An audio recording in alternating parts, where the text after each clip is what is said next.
Hello and welcome to our video demonstrating our inlet operating rod repair for Vauxhall, Saab, Fiat and Alfa Romeo 1.9 diesel engines. It consists of a new rod and 4 brass bushes to replace the old plastic bushes and old rod.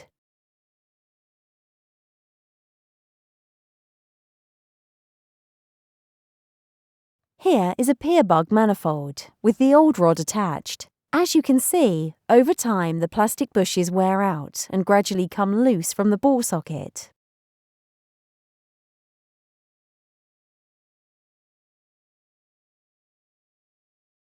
This makes it very easy to remove, as shown. See here the wear on the bushes caused by years of constant use. These will eventually come off on their own.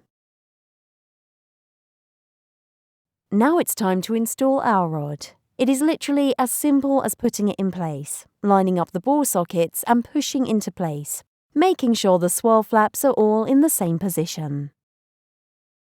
Once it's installed, test the swirl flaps and make sure they all turn in unison, shown here.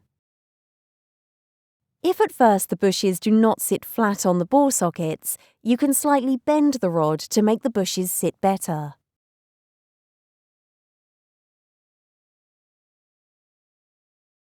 And that's it. Thank you for watching. If you have any questions, you can contact us on sales@x8r.co.uk or alternatively, you can call us on 01843 446643. Thank you.